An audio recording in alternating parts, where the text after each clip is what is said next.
রাজধানীর উত্তর ও পশ্চিম থানার হত্যাচেষ্টা মামলায় আন্তর্জাতিক অপরাধ ট্রাইব্যুনালের সাবেক প্রসিকিউটর ব্যারিস্টার তুরিন আফরোজকে 4 দিনের রিমান্ডে নিয়ে জিজ্ঞাসাবাদের অনুমতি দিয়েছেন আদালত।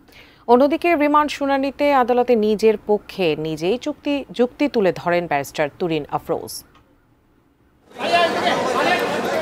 মঙ্গলবার দুপুরে কড়া পুলিশি পাহারায় ঢাকার মুখ্য মহানগর হাকিম আদালতে আনা হয় আলোচিত আইনজীবী ব্যারিস্টার তুরিন আফরোজকে। তোলা হয় ঢাকার অতিরিক্ত মুখ্য মহানগর ম্যাজিস্ট্রেট জাকির হুসাইনের আদালতে। এ সময় বৈষম্য বিরোধী ছাত্র আন্দোলনে আব্দুল জব্বার নামে এক শিক্ষার্থীকে হত্যাচেষ্টার মামলায় অধিকতর তদন্তের জন্য 10 দিনের রিমান্ড আবেদন করে পুলিশ।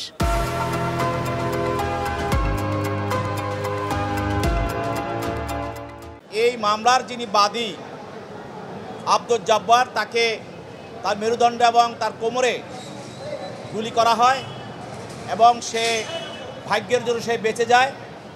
চিকিৎসার পর সে এই মামলাটি করে।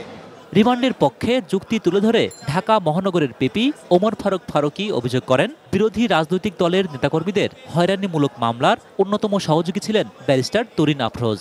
সেই হাসিনাকে তার এই ফ্যাসিজম চালানোর জন্য এবং বিরোধী রাজনৈতিক দলের নেতাকর্মীদেরকে বিভিন্নভাবে হয়রানি এবং মিথ্যা মামলা এবং তাদেরকে রাজনীতির মাঠ থেকে বিদায় করার জন্য তাদের বিরুদ্ধে মিথ্যা মামলা এবং আয়নাঘর সহ ক্রস ফায়ার, গুম, এইসব বিষয়ে যারা সহযোগিতা করেছিল তাদের মধ্যে একজন হলো ব্যারিস্টার তুরিন আফরোজ।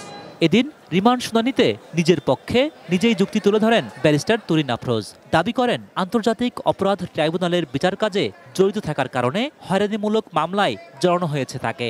যেহেতু গত সরকারের আমলে উনি ইন্টারন্যাশনাল ট্রাইব্যুনালের প্রসিকিউশন ছিলেন, সেই কারণে রাজনৈতিক কারণে ওনাকে এই মামলায় সম্পৃক্ত করা হয়েছে, সেই সাবমিশন উনি আদালতে বলেছেন।